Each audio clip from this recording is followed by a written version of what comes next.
The Canadian English Dictionary. Over 500 sold. Not many Canadians, I think, eh? Just joking. It's 500,000, and my name's James from Engvid. Welcome. I'm going to help you today learn to use this thing and not this thing.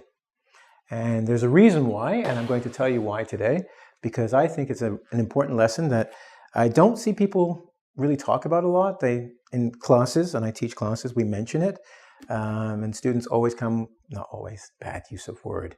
They usually use an electric dictionary, but I prefer the paper, because today I'm going to teach you how to build your vocabulary using this, something that's a few hundred years old. So let's start off. Know your dictionary. Do you know what your dictionary? Do you know who your dictionary is or what your dictionary is? I ask you because I'm going to ask you, do you know prescriptive versus descriptive? Most students know the difference, and it's a very important difference for you to know. If you're a native English speaker, this is your dictionary. It's good. It's great. It says things like choral, or of a choir, chorale, slow, stately hymn tune. And you're thinking, well, if you're learning English, what did James just say to me? There's many of these things. Retrench, reduce expenditure, cut. You're like, what? Well, this is because it's prescriptive. Prescriptive. Think of a doctor, the guy who checks your chest, like your heart. He prescribes something to you, right? Gives you something. But he doesn't give you any extra information. He's the doctor, he's the expert. They tell you and you know. Well, if you have a command of the English language or you speak English, of course, you know all the other words they use. Critic, professional judge. I know all of these words. I don't have to learn these words, so it's great. But if you're learning English, and I want to tell you this because a lot of people don't know. You know my name, right? My name is James ESL, right? James. I can't even spell my own name. It's a lie. My name is James ESL. And some of you have said, for sure, what is ESL? That's a funny name. Because it's not my name. ESL stands for English as a Second Language. That's what it stands for. Many of your teachers and that use it, and they never tell you what it means. So what it means is James is teaching English as a second language. And that's for you guys. You have French, Hindi, Arabic as first languages, and you want to get another language. What you need is a descriptive dictionary. What does that mean? Well, let me explain something to you. There is a thing that is long, it has a big head, a smile, it has little lines on its body, its first name starts with M, its last name starts with E. Do you know who I'm describing? It's Mr. E, right? I described it to you. An ESL dictionary is descriptive, right? So the first thing you should know is your dictionary prescriptive or descriptive? Prescriptive, like a prescription from a doctor, it just tells you this is what the word means. It does not give explanation. It gives an explanation, but no diagrams and no definition, okay? Or explanation. For example, a descriptive one not only tells you what the word is, it gives you an example of its use in speech. It helps you, maybe even a picture to show you. That's more for the ESL. So when you're looking for a paper dictionary, go to your bookstore and ask for a descriptive dictionary because you're studying ESL, and they'll give you the perfect dictionary for you, okay? So what are we going to do next? That's the first thing. Know what dictionary you have, because this one will help.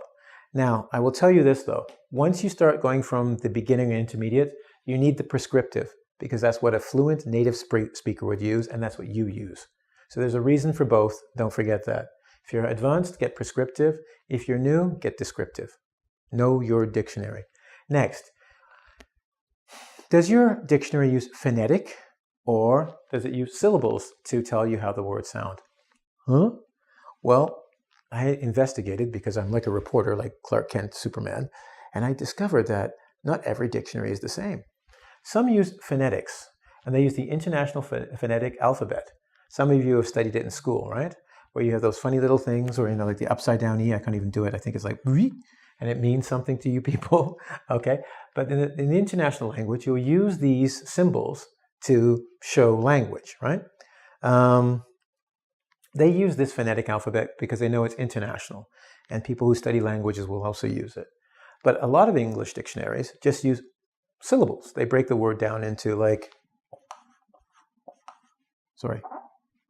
nuts, number. And what they're looking is for vowel sound, not vowels. Don't make a mistake. I've often done it and told students, I say, when we use syllables, we break it down to units of a word with a vowel. And what I mean to say is with a vowel sound, because sometimes there will be two vowels, but they make a sound. For example, E or EI can make one sound, okay? And that could be in a vowel unit. So check to see if your dictionary is either phonetic, and that means you're going to need the International Phonetic Alphabet, or syllable-based, which means they will break the word into units with a syllable sound. Easy? Is that understood? Let's move on, okay? So that's something you want to look at, because this will help you build your vocabulary. Because knowing what a word looks like and what it sounds like is very, very different, okay? And this is to help you pronounce the word. Remember, learning vocabulary is know when you see it, know when you hear it, know how to say it, understand what it means. Then you build vocabulary. And this is know what it sounds like. Okay? Next. C. What part of speech? Well, what is a word?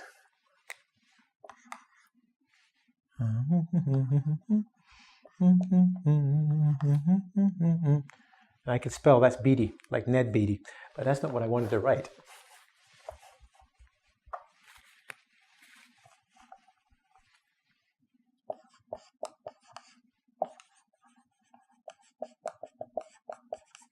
When you beautify something, it's not the same as beauty. He's a right beauty, or she's a beauty, right? They're different words. So we're asking ourselves, what do these words do, right? She's a beauty. So we're looking at an adjective and an adverb. Beautify. Adverbs do a different job than an adjective, right? So the dictionary will tell you how to use it. Remember we said, what does it sound like? First part is, it tells you what it looks like, right? It gives you the word. The next it tells you what it sounds like. The next it tells you how to use it, right? That girl is a beauty, or what a beauty she is, versus we need to beautify our house. It's not the same, and you have to know what part of speech to use it, otherwise you'll use it badly, okay? Next, we're going to go over to other possible forms. So other possible forms are, well, let me correct something I made a mistake on. I said it, I made a mistake, because I'm human. I was so busy thinking about the mistake I made with beauty. I said this was an adverb, it's a verb. So I know you guys who love to catch me, you caught me. Ow, ow, bad teacher, all right? It's a verb, all right? So we got noun, verb. Now let's go to other possible forms, okay? Now, what the dictionary will also do to help you is, after it tells you this is a noun or this is a verb, noun, verb, okay? It'll tell you other forms. It might tell you, okay, you could do something slow or slowly. Or you can have pant, which is completely different. Pant is and pants, which I'm wearing, but you can't see. I am wearing them, trust me. I'm not doing it in my underwear. E goes naked, I come clothed, okay? So it'll tell you other possible forms that you can use of that word, right? Now, I've given you something to help you with the dictionary, and this is fun. It's a nice short lesson. I'm hoping it's going to be very useful, because even Canadians, I say Canadians, I'm sorry, but a lot of English speakers don't know how to use the dictionary because it's set up in a way, they just kind of look for the definition and they don't know that these things are there to help them. There have been words I've looked for where I've said, like, discombobulate, because I don't know it's discombobulate, because I don't understand if it's phonetic or, the symbol, the syllable. I can speak English, really. And I had to learn when I started teaching students, when they say, teacher, why? And I go, well, this is for this, and that. Oh, golly, it is. This is very helpful stuff, right? But before I go too far, of course, which means away from the subject, I want to give you some tips, because this is good. This gives you power, like a superpower. You can use this and go, I can learn words without the use of any other human being. Read, see, and hear. But how about we build? Because that's the nature of this lesson, to build a vocabulary. So let's go over here. Ready? Tips. Tip number 1. Look up words you hear every day, and then look at the words above and below the word to understand prefixes. This sentence makes no sense whatsoever. But it does, because I'll explain it. What I mean is, every day when you're learning English, you're going to learn a new vocabulary word or whatnot. And what I want you to do is take that word, write it down, then go home, open your paper dictionary, okay? And then look at the word. But look at the word above and below, because I'm going to give you one right now. I'm looking here and it says, I'm looking at implore, and it means beg, which means go, please, please, please, please come back to Ingrid and see James, please, I beg you. Okay, so implore. Then I look down and imply, and I look up, it says implicit. And each one I get the idea that there's something inside, and I realize I am means inside or in. Ooh, that was interesting. So then I start looking down and there's impossible, importitude, impose, imposter, impotent. I'm not impotent. Maybe the worm, he's soft, but not me. Anyway, well, what I'm saying is, all of these I am words are in here, and I start going, oh my gosh, they all kind of have a similar meaning. It helps me build my vocabulary faster because I learned what's called a prefix.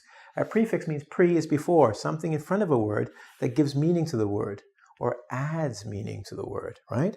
And that's what we're doing. We're learning it. So it helps me build my vocabulary by learning prefixes. Kind of cool, huh? How about the second one? Let's go to the monitor. He's going to talk again. Ready? Actually, it's not a monitor. It's Mr. E. You've always wondered what I sound like. And yes, I have a sexy voice. So the next thing you want to do, tip number 2, is randomly. Randomly means not in order, just whenever. For 2 or 3, and try to make sentences. What the heck does that mean? Well, Mr. E, that's why I'm here. What Mr. E meant to say was this. Randomly take, Mr. E, 2 or 3 words, okay? I want to make sure you can see it because I'm running out of room here. So I'm just going to put 2 or 3 words and try and make a sentence with it. So I got word S. See, 2 mistakes. Are you happy now? Bad, James. Okay, look. So look at randomly for 2 or 3 words. Just open up the dictionary and you take bloom and then take incentive and then take platinum. As an incentive for my blooming business, I got a platinum card. Oh, he teaches English. That's right, I do. And what I'm saying is you take 2 or 3 words randomly, right? And you try and make a sentence with them using the rules you find from the dictionary. Is it a verb? Is it an adjective? Put them in place. That'll help teach you syntax. So here are 2 ways you can, by yourself, use this book by yourself and work on your English. Learn things that you haven't been taught and improve, or, as I said, build your vocabulary. Do you like that? Our little moderator, Mr. E, that voice of his, will be back, right? To help you build your English, vocabulary, syntax, conversation skills, grammar, and whatnot. I like that word. It's my word of the day. Anyway, thanks a lot, Mr. E. Out. Know your dictionary and know yourself, and you'll be victorious in every conversation you have. Know only... Shut up with the Sun Tzu already. Okay.